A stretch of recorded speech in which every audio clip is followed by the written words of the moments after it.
two additional options where AI can promote equity. So I am going to pull up Microsoft PowerPoint, and I hope this works while I'm recording this video. But here I just have a typical PowerPoint, but what I want to show you here is that once we go under slideshow, if I turn on always use subtitles, and under my subtitle settings, what I can do is I can set my spoken language to be English. However, my subtitle language could be in Spanish. And so what that will automatically do is when I am, oh, hold on. Let me see if I can do this the right way.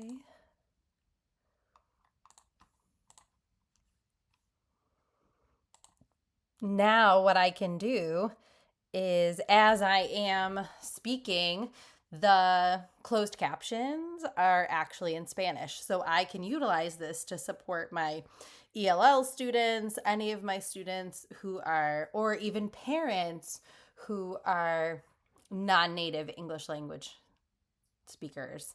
So I wanted to show you this. I do not speak Spanish, so I do not know how accurate it is, but there's a wide variety of languages. So here in my subtitle settings, these are all the different languages that I can do.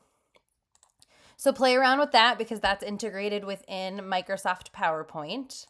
The other piece that I want to highlight, and I mentioned this in the previous video, is the idea of adding a GPT. And so a GPT, think of that as like a targeted conversation within AI. So many of you might have used a GPT for scholarly articles, but you can focus and build it so that you are adding a specific knowledge base. So for example, I created a GPT and her name was Olivia Clark, and I actually pulled her from the State Department of Ed in Connecticut, built a case study for a student with a disability to utilize the new IEP system. But you can utilize this in lots of different ways to support equity within the classroom. So what I'd like you to do is kind of jot down in your worksheet, how can a GPT, so this is something that you would set up for students, and you could specifically send them a conversation, and they can then talk to the student. So here I am talking to Olivia, and she is then telling me changes can be inciting, but a bit tricky. And I've built her, I've given her a knowledge base, so I can go into Olivia here, and I can edit the GPT.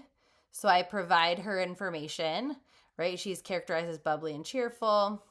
And I also have like a background that I built for her.